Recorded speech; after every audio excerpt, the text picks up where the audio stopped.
The Angolan Civil War was a major civil conflict in the African country of Angola, beginning in 1975 and continuing, with some interludes, until 2002. The war began immediately after Angola became independent from Portugal in November 1975. Prior to this, a decolonization conflict, the Angolan War of Independence, had taken place. The following civil war was essentially a power struggle between two former liberation movements: the People's Movement for the Liberation of Angola and the National Union for the Total Independence of Angola. At the same time, the war served as a surrogate battleground for the Cold War and large-scale direct and indirect international involvement by opposing powers such as the Soviet Union, Cuba, South Africa and the United States was a major feature of the conflict. The MPLA and UNITA had different roots in the Angolan social fabric and mutually incompatible leaderships, despite their shared aim of ending colonial rule. Although both had socialist leanings, for the purpose of mobilizing international support they posed as Marxist-Leninist and anti-communist, respectively. A third movement, the National Front for the Liberation of Angola, having fought the MPLA alongside UNITA during the War for Independence and the decolonization conflict, played almost no role in the Civil War. Additionally, the Front for the Liberation of the Enclave of Cabinda, an association of separatist militant groups, fought for the independence of the province of Cabinda from Angola. The 27-year war can be divided roughly into three periods of major fighting, from 1975 to 1991, 1992 to 1994, and from 1998 to 2002, broken up by fragile periods of peace. By the time the MPLA finally achieved victory in 2002, more than 500,000 people had died and over 1 million had been internally displaced. The war devastated Angola's infrastructure, and severely damaged the nation's public administration, economic enterprises, and religious institutions. The Angolan Civil War was notable due to the combination of Angola's violent internal dynamics and massive foreign intervention. The war became a Cold War struggle, as both the Soviet Union and the United States, along with their respective allies, provided significant military assistance to parties in the conflict. Moreover, the Angolan conflict became entangled with the Second Congo War in the neighboring Democratic Republic of the Congo, as well as with the Namibian War of Independence. Outline of main combatants. Angola's three rebel movements had their roots in the anti-colonial movements of the 1950s.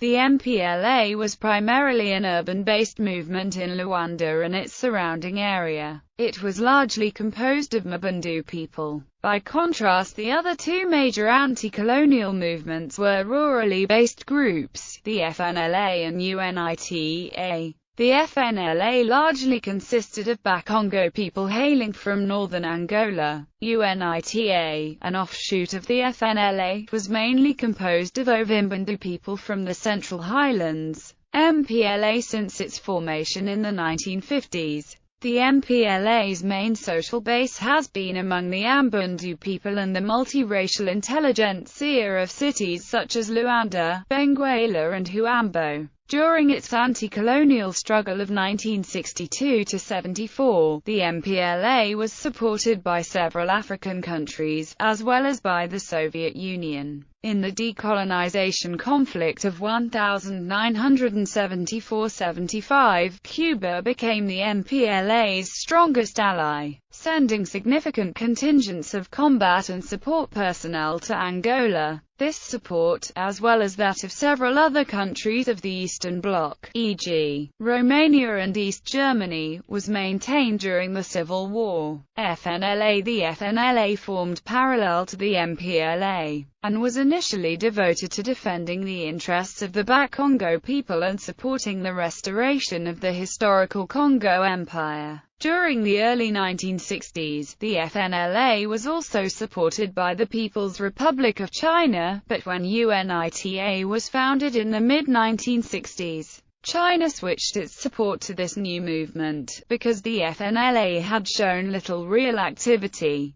The United States refused to give the FNLA support during the movement's war against Portugal, which was a NATO ally of the US. However, the FNLA did receive US aid during the decolonization conflict and later during the civil wars. UNITA's main social basis were the Ovimbandu of central Angola, who constituted about one-third of the country's population. But the organization also had roots among several less numerous peoples of eastern Angola. UNITA was founded in 1966 by Jonas Savimbi, who until then had been a prominent leader of the FNLA. During the anti-colonial war, UNITA received some support from the People's Republic of China. During the subsequent decolonization conflict, the United States decided to support UNITA, and considerably augmented their aid to UNITA during the Civil War. However, in the latter period, UNITA's main ally was the Republic of South Africa. Roots of the conflict. Angola, like most African countries, became constituted as a nation through colonial intervention. In Angola's case, its colonial power, Portugal, was present and active in the territory, in one way or another, for over 4 centuries. Ethnic divisions. The original population of this territory were dispersed Khoisan groups. These were absorbed or pushed southwards, where residual groups still exist, by a massive influx of Bantu people who came from the north and east. The Bantu influx began around 500 BC, and some continued their migrations inside the territory well into the 20th century. They established a number of major political units, of which the most important was the Congo Empire, whose center was located in the northwest of what today is Angola, and which stretched northwards into the west of the present Democratic Republic of the Congo, the south and west of the contemporary Republic of Congo, and even the southernmost part of Gabon. Also of historical importance were the Ndongo and Matamba kingdoms to the south of the Congo Empire, in the Ambundu area. Additionally, the Lunda Empire, in the southeast of the present-day DRC, occupied a portion of what today is northeastern Angola. In the south of the territory, and the north of present-day Namibia, lay the Kwanyama Kingdom, along with minor realms on the central highlands. All these political units were a reflection of ethnic cleavages that slowly developed among the Bantu populations, and were instrumental in consolidating these cleavages and fostering the emergence of new and distinct social identities. Portuguese colonialism. At the end of the 15th century, Portuguese settlers made contact with the Congo Empire, maintaining a continuous presence in its territory and enjoying considerable cultural and religious influence thereafter. In 1575, Portugal established a settlement and fort called St. Paul of Luanda on the coast south of the Congo Empire, in an area inhabited by Ambundu people. Another fort, Benguela, was established on the coast further south, in a region inhabited by ancestors of the Ovimbandu people. Neither of these Portuguese settlement efforts was launched for the purpose of territorial conquest. It is true that both gradually came to occupy and farm a broad area around their initial bridgeheads. However, their main function was trade, overwhelmingly the slave trade.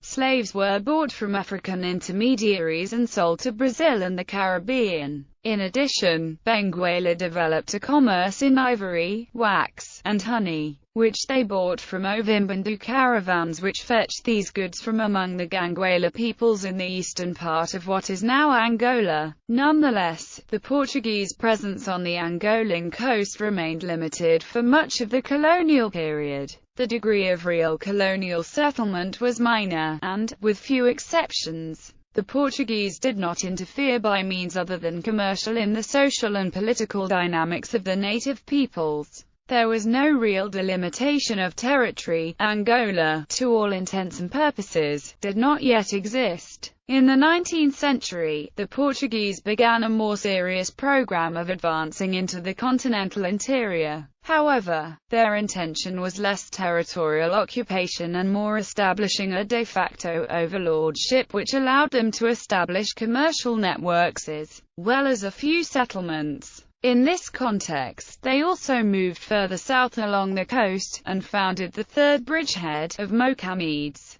In the course of this expansion, they entered into conflict with several of the African political units. Territorial occupation only became a central concern for Portugal in the last decades of the 19th century. During the European powers' scramble for Africa, especially following the 1884 Berlin Conference, a number of military expeditions were organized as preconditions for obtaining territory which roughly corresponded to that of present-day Angola. However, as late as 1906 only about 6% of that territory was effectively occupied, and the military campaigns had to continue. By the mid-1920s, the limits of the territory were finally fixed, and the last primary resistance was quelled in the early 1940s. It is thus reasonable to talk of Angola as a defined territorial entity from this point onwards. Build-up to independence and rising tensions in 1961, the FNLA and the MPLA, based in neighboring countries,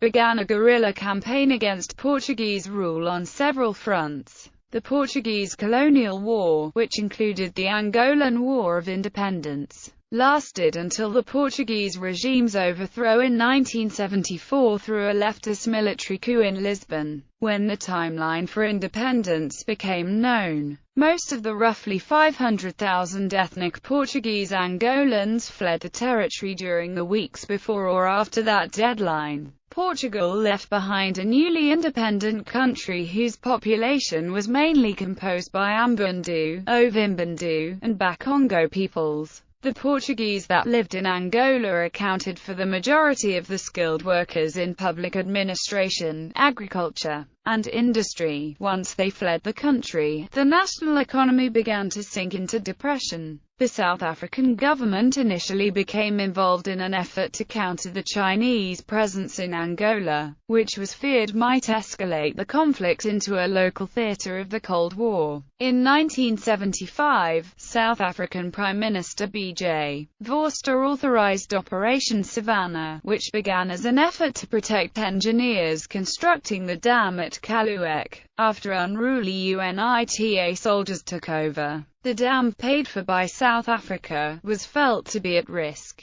The South African Defence Force dispatched an armoured task force to secure Kaluek, and from this Operation Savannah escalated, there being no formal government in place and thus no clear lines of authority. The South Africans came to commit thousands of soldiers to the intervention, and ultimately clashed with Cuban forces assisting the MPLA.